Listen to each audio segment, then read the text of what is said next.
is give you my picks for week 1 of college football, which is a week away. Now, these picks are on ESPN College Pick Em. They give you 10 games. You rate them in confidence from 10 to 1, 10 most confident, 1 least confident. If you pick the right team, you get those points. So now keep in mind with these picks, a pick that I may have at 8 confidence seems real high. In actuality, my actual confidence may be low, but I just have to put them there. So keep that in mind. Now, I understand people are going to disagree with me, whether it be picking the team or it's where I rate them in confidence. That's fine. Leave your comments, your feelings, and we'll go from there. So starting from 10 most confident down to 1. 10, the first game, I have Auburn over Utah State. Now, I understand Auburn, they were the first team to almost not make the preseason top 25 after winning the national championship. Of course, everybody knows they lost Cam Newton and Nick Fairley, their two best players, two of the best players at their position in the nation last year. But this is a game that if Auburn were to lose, it would derail their entire season. Now, I understand Utah State has the potential to play these big teams tough, but they're not projected to do a lot in the WAC. Auburn, just too much skill, individual skill in the SEC being in Auburn. I think Auburn wins that with a confidence of 10. Now 9, another SEC team, South Carolina over East Carolina. This is a game opening up for Marcus Lattimore to make his statement, a strong first statement for a Heisman Trophy candidate. This year is going to be the Lattimore-Alshon Jeffrey show for South Carolina. They are loaded with individual talent on both defense and offense. Like I said, they got one of the best running backs in the nation, a top receiver in the nation, a top corner in the nation with Stephon Gilmore. They just have talent all over the field. The problem last year, they just didn't play consistently from week to week.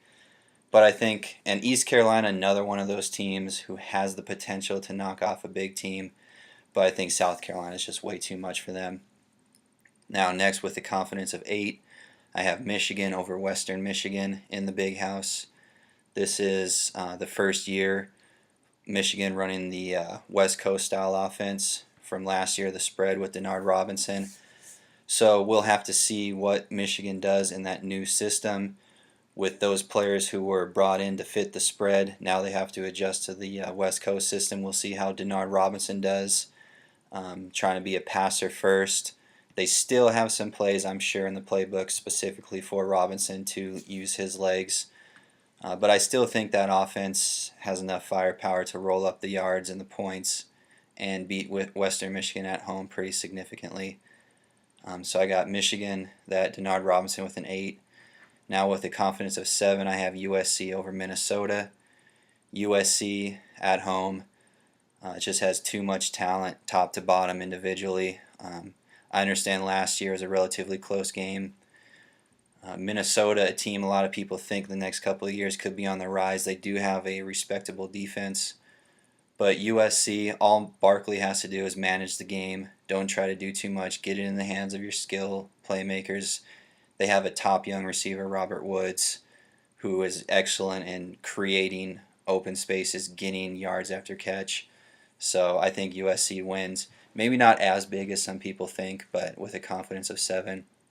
Now with a confidence of 6, Hawaii at home against Colorado. Colorado joining the Pac-12. A lot of teams have them, or guys have them projected at the bottom of the Pac-12 South.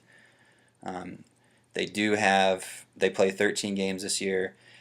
The initial thought going to Hawaii is always tough. But Hawaii at home, yeah, it is tough. But the last couple of years, they had a good home record last year. The past 2 bowl games were at the Hawaii Bowl, which they got thumped by respectable teams.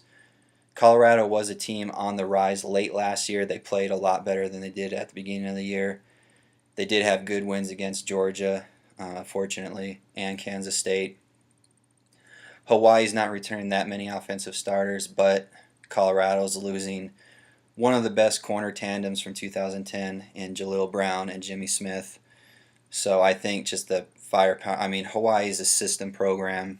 The system creates players. I just think they'll keep rolling out those system players who put up big stats, and they'll beat Colorado at home.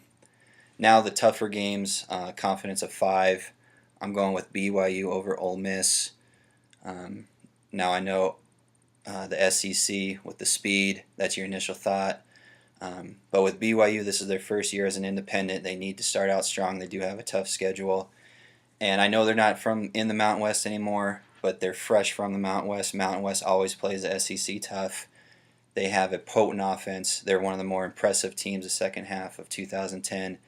Jake Heaps is going to be the next stud quarterback from BYU. He's clicking with all his targets. He has a good relationship with everybody on the field. He has as much confidence in receiver 1 as he does receiver 4. I mean, I think he'll spread the ball around and get that big win on the road in the SEC territory. Now, confidence of 4, this one could be a 1. Boston College at home over Northwestern. If Dan Persia can return to his form before he got hurt last year, he's a Heisman dark horse. He's a great athlete. Boston College, I think, will try to make Northwestern one-dimensional. Northwestern's defense is terrible. Boston College has a strong run game, even with Montel Harris going to be missing that game. Andre Williams, more than capable of making up the slack. I just think the run game of Boston College is down the throat of Northwestern. Northwestern can counter with a quick score, but I think they'll just wear down Northwestern. Boston College will. Now with the confidence of 3, Houston at home over UCLA. This was a game last year. UCLA handled Houston quite easily, even with Case Keenum. Keenum returns back from injury. Another dark horse to possibly win the Heisman, I'm not sure. But UCLA, they did lose their 2 best defenders from last year, Akeem Ayers and Raheem Moore. Their offense is still so one-dimensional. Now teams know that they're going to run the ball. They're one-dimensional until they prove otherwise. They're hoping Brett Hundley can be their savior, but he has a whole knee issue. We'll see what happens with that, but I got Houston with a 3. Now the biggest games of the weekend with my 2 confidence, Oregon over LSU. LSU has all this turmoil happening now. I understand they're losing 2 players. Jordan Jefferson, a lot of people think Lee can step in and do better, but Jefferson did show glimpses of being real good in the bowl game last year against A&M. It's on a neutral field, of course. I just think Oregon's going to come in. They have the speed on offense to match the speed of LSU's defense. They're an opportunistic defense, Oregon is, for an LSU team that does turn the ball over or has a reputation of turning the ball over in key situations. LSU, of course, has the luck on their side. I just think Oregon's going to be playing with the fire under them from nearly pulling off the win against Auburn. This is their redemption game against another powerhouse from the SEC, so I got Oregon in a tough one. Now, 1 confidence, being a Bulldog fan. I wish I could put them higher, but I got Georgia at a 1 over Boise State.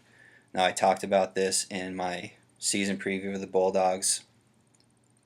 But again, Boise's going into hostile territory. The game is at a, quote, neutral site, but it's in Atlanta. It's going to be Georgia territory.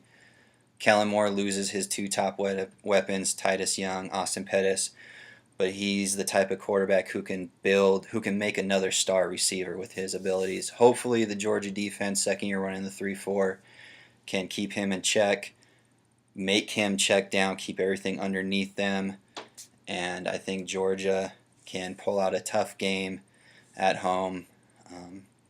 Hopefully Isaiah Crowell busts out early. Aaron Murray, the best pure passer in the SEC. He's got a lot of confidence. He's going to either create another elite weapon like he had with A.J. Green, or I think just disperse the wealth evenly amongst everybody. So there's my picks for week 1 with confidence. So we'll see how it goes. Last year, just a side note, I did this, not to brag. My picks through week 6 were top 100 in the nation on ESPN, this pick 'em. Then I got a little cocky, started making some outrageous picks, thinking they could win. I didn't. So yeah, hopefully it carries over. But week 1's always the toughest one. You never know. Each season is a new story for teams. So the first couple weeks are always the hardest. So we'll see what happens this week.